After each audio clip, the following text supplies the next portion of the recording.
I've heard all of the testimony, all, I believe, 8 days of the testimony. I've also had the opportunity to review all of the exhibits that were admitted on behalf of the people as well as on behalf of the defendants. And with respect to, I want to start with the testimony of Dr. Nazar, and I did allow the people to amend their complaint. The doctor testified on direct examination as well as cross-examination that she made her determination that the child had been tortured, and she used the word tortured, even though it's not a legal term. She said that it was based on her review of the medical history of the child, which has been determined by this court to be incomplete. She said she made her determination based on the medical records of the child, which has been determined by this court that those records were incomplete. She also indicated that she made her determination based on interviews, and the interviews were Kids Talk, FBI, different interviews, and just on some of the cross-examination of Charlie himself, this court finds that those interviews were inconsistent. The doctor also testified that she made her recommendation based on photos of the child. The doctor indicated that in order to determine whether or not a child is abused or tortured, as she indicated, she looked at the fact that Charlie had been isolated. She specifically stated that Charlie had no friends, no girlfriend, and that he was homeschooled. However, the testimony on the record by Charlie himself indicates the total opposite. Charlie testified that he did spend weekends with his mother, that he did have the opportunity to hang out with his cousins, that he did go to the park on occasions, that he did leave the state and spend time with his grandfather in another state. He testified in one of his interviews that he had, anytime he went away from the house on Nicolette, that it was never unmonitored by the defendants. Well, Charlie's testimony on the stand contradicted that interview, because he did go to his mother and to his cousins and to other places, and he was not always accompanied by the defendants. During the examination, the doctor said she made her decision based on the fact that he was isolated from what children do. However, it was clearly brought out on the record, as far as this court is concerned, that Charlie had access to social media. Now, he denied ever using it, and then he said, well, he did, but the specific posts that he was cross-examined on, he said he did not post those things, but he never denied having the social media accounts, which goes against the conclusion of the doctor that Charlie was isolated. The doctor also indicated that Charlie was homeschooled, which happened to be a part of why she ruled that, or she thought that he had been isolated. And it's clear from the record, from Charlie himself, that he was homeschooled. He was having problems in school. He was not making the grade. He was having behavioral issues. And so the decision was made to homeschool. And unless the people are going to find that the state somehow failed, who's responsible for monitoring homeschool, and I didn't see the state, anybody from the state indicated as a defendant in this matter, I certainly can't conclude that the fact that the child was homeschooled is a part of isolation for some cruel or some kind of cruel intention to torture this child. The doctor went on to state that she made her ruling or her determination based on the fact that Charlie had been deprived of water and food. However, during his testimony, Charlie indicated at first, he said that defendant Monique Bothuell, brought him food in the basement. He later testified that he would actually sneak upstairs and get food. And then in his FBI interview, he said that Monique Bothuell never brought him any food. He totally did not tell the truth. It's more than just a child being confused and being afraid. They are totally inconsistent stories. What was even more glaring with respect to the testimony about the deprivation of food and water is that on June 25th, 2014, and I'm on page 16 of 79 of the doctor's report, where the hospital said at the time of admission, and I quote, well nourished. No one made a finding that this child had been deprived of any water or any food. It says it. Nobody brought it out. But I told you all, I read all of the records, all of the hundreds of pieces of paper that you all decided to admit into testimony. And glaring in the records, page 16 of 79, it says, child well nourished.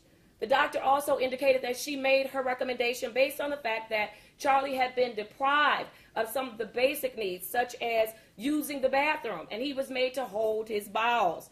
At the hospital, Charlie stated on more than one occasion that he had not had a bowel movement for 10 days. While this may not be important to anyone else, it was important to this court because Mr. Bothuell, Charlie Bothuell, the complaining witness, got on this stand and testified that he would sneak upstairs and use the bathroom.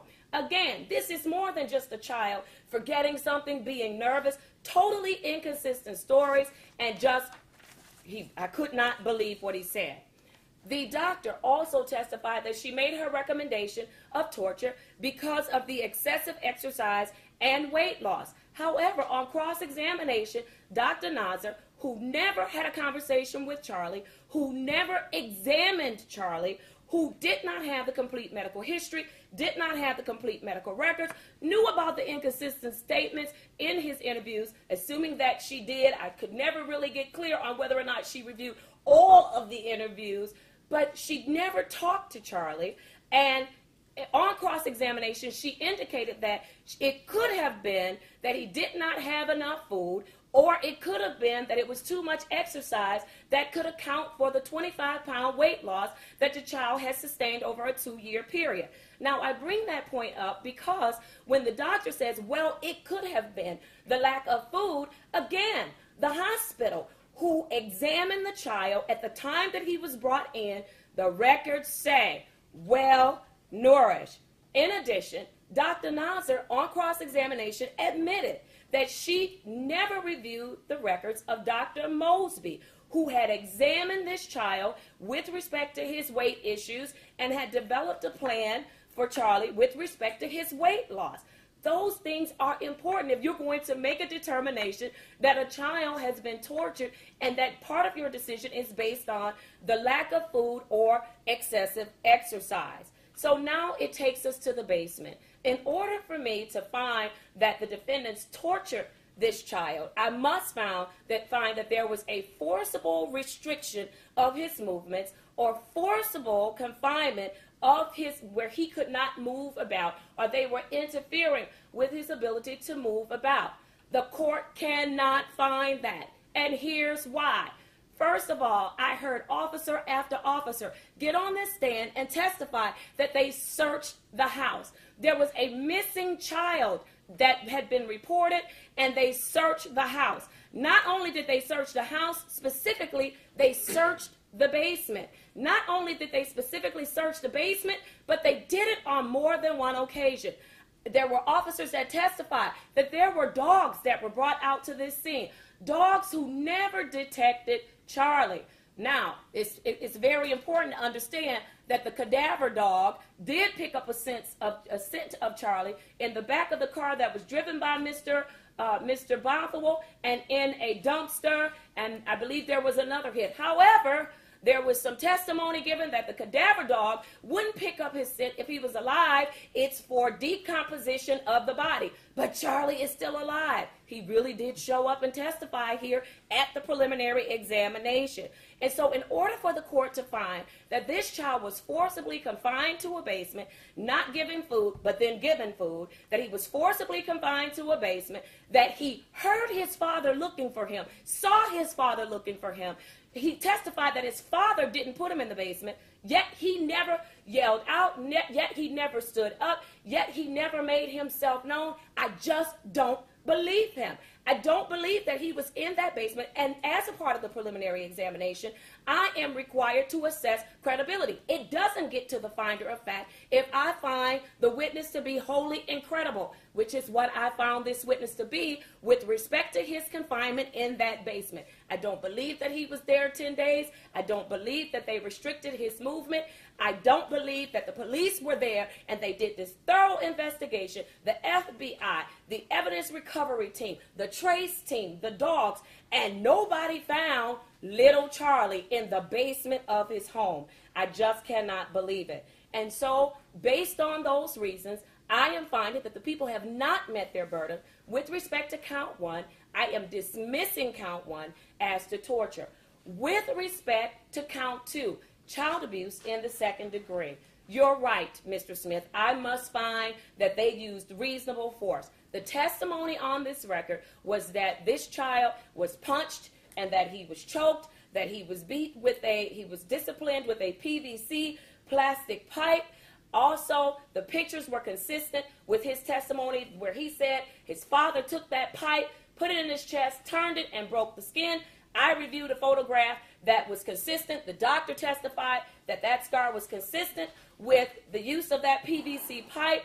Also on his buttocks, I reviewed that picture as well, where the child testified that he was in fact hit with that PVC pipe on his rear end. And I looked at the photos, and it appeared that that testimony was consistent with what was shown in the photos, and that is not reasonable force. It is not reasonable to discipline a child in that manner. And so I am going to find that the people have met their burden with respect to count 2, child abuse in the second degree, as to both of the defendants. That is the court's holding. Anything else on behalf of the people? No, Your Honor, thank you. Anything else?